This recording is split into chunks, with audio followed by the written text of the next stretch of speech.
Hello everyone and welcome back to the channel, and I have a couple of things to address. Number one, I'm well aware I'm a slob and have worn the same cult stuff virtually every video this week. We need some serious meme magic to beat the Buffalo Bills, and I'm trying to send that energy to the Indianapolis Colts. And by the way, to those Buffalo Bill fans I've seen in my comments, I have two words for you: trap and game. The Colts generally seem to play up to good teams and play down to bad teams, and generally in the playoffs there aren't a whole lot of bad teams to play down against. And another thing, this right here is not a broomstick. It's a lightsaber, damn it. And I expect it to be addressed as such. But I guess I will move it out of the background since people have complained about it for some reason.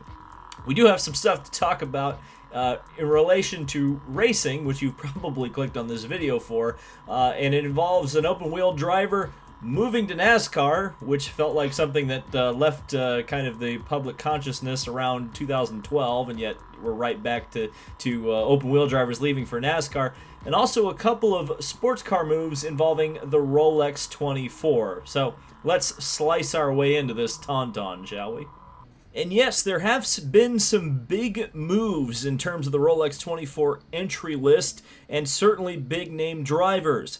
Robert Kubica will be making his Rolex 24 debut for high-class racing in the LMP2 division with an Oreca, which is by far and away the preferred chassis in that class. However, the LMP2 division at the Rolex this year is looking absolutely stacked. I mean, one of the biggest Rolex 20 or biggest LMP2 entries on this side of the Atlantic maybe ever, with stars from IMSA, World Endurance Championship, and even the Asian Le Mans Series coming over to do battle. That will be one of the key classes to watch, ironically enough, in this year's Rolex 24. And names like Robert Kubica and, of course, other names like Juan Pablo Montoya, Rinus VeeKay, Austin Dillon, of all people, in that class. Yeah, it's going to be one to watch, that's for sure. Speaking of the Rolex 24, we got some news about Big Chungus himself, Colton Herta, and the fact that BMW is moving Colton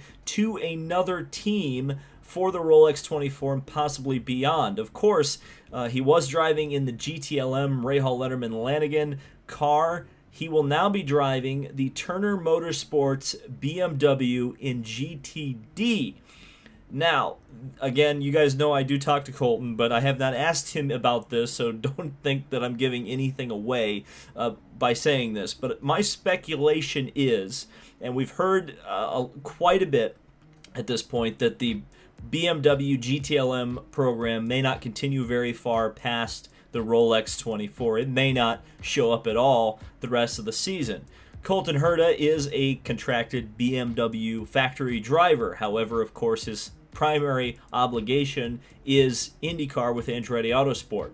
So with the GTLM potentially door closing, how does BMW keep Herta in the family, for example, a couple of more years until, say, some sort of an LMDH program becomes available from BMW?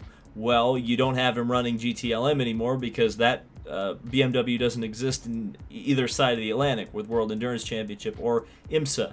So you put him in GTD with the Turner Motorsports program, and that's the way you can keep him in the endurance races. You can't send him to DTM or anything, obviously, because, again, IndyCar, and then he could be a prototype driver if BMW decides to step up to something like LMDH. So that may be a hint of where BMW may be heading in the next couple of years. Stay tuned.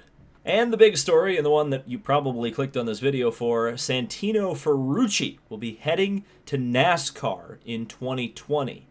He will be racing for Sam Hunt Racing with Toyota backing, which I found very interesting. A factory effort from Toyota, a limited schedule, and it will be focused mainly on 1.5-mile ovals. Ferrucci himself confirming that his season will start at Homestead. And of course, this will open the door to all the questions of, does Ferrucci have any kind of a path in 2021 in IndyCar?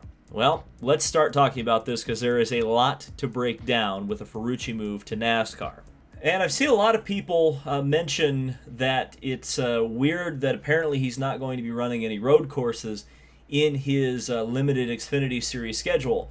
And while I guess I can understand why you might think that, I would say all at the same time, maybe you haven't been paying attention to what Ferrucci's strengths are, because again, he's the 2019 Indy 500 Rookie of the Year, and most of the times that he's shown in IndyCar, they were on the oval tracks, not the road courses. Now, I will say by the end of his tenure, he definitely started to improve on the road courses and started to run up front and start to challenge some of the heavy hitters on the road courses. So I think he was improving to the point where he would have been, if not a championship contender, somebody who could run up front in a semi-consistent basis on all sorts of tracks. The NASCAR move, of course, I think is a lot budgetary concerns. Apparently, he lost a lot of his backing that he had from previous years, and that made an IndyCar full-time opportunity apparently impossible. At the same time, I think I should mention that I have heard that Dale Coyne is planning on doing at least a third Indy 500 car. That's not really a surprise, but apparently it may be for a partial season. Now, I'm not necessarily saying that that car will end up being driven by Ferrucci, but the fact that Ferrucci himself has confirmed that he at least wants to do the Indy 500 next year, and also thinking about the fact that he finished fourth in a Dale Coyne car, I think it would be very wise for all parties involved to put that party back together and try to go win the Indianapolis 500 at least. I think another interesting aspect to this is the Toyota connection. Apparently, Sam Hunt Racing, which, by the way, Sam Hunt is 27 years old. He's my age, which definitely makes me consider what I'm doing with my life versus him. But it's interesting to see a young owner. I mean, one of the things we've talked about quite a bit about with young owners in NASCAR, well, who's the next generation? Well, it might be this Sam Hunt character who has managed to hire another young American driver in Santino Ferrucci over from IndyCar. But the fact that Toyota is involved here, I actually think there may be a bit of a connection to Sully Sullivan and Jimmy Vasser, who of course were a sponsor and part team owners last year in IndyCar with the Sealmaster team. They run the Lexus GTD program. I wouldn't be able to confirm it, obviously, but I have a feeling that there may have been some connection there between Vasser and Sullivan and Lexus and Ferrucci to maybe help facilitate some better equipment for Santino to get in and do his thing. How do I think he'll do? That remains to be seen. I haven't necessarily thought of the Sam Hunt team. In fact, I didn't even know it was a team that existed until today, to be quite honest with you. So I don't know. I think with TRD backing, I think they're certainly going to be more competitive than they previously would have been. But it is going to be an uphill struggle for Santino, especially with the no practice, no qualifying, fun rules that NASCAR has put in for this year. And of course last year as well, post-pandemic. But I do think he'll pick it up. Do I think he's going to win races? Probably not. But if he can score some top tens and learn, I would guess that that's probably going to be his goal going forward. And I would say it is a shame from an IndyCar perspective because, again, personal issues aside, I feel like I always have to say that when talking about Santino Ferrucci. The guy is talented. And losing a little bit of a talent, especially American talent from IndyCar, definitely sucks a little bit. And it's definitely, again, kind of a throwback to the mid-2000s where you have an IndyCar driver leaving for greener pastures in NASCAR. But apparently, this was always Santino's plan. Now, it's been accelerated a little bit.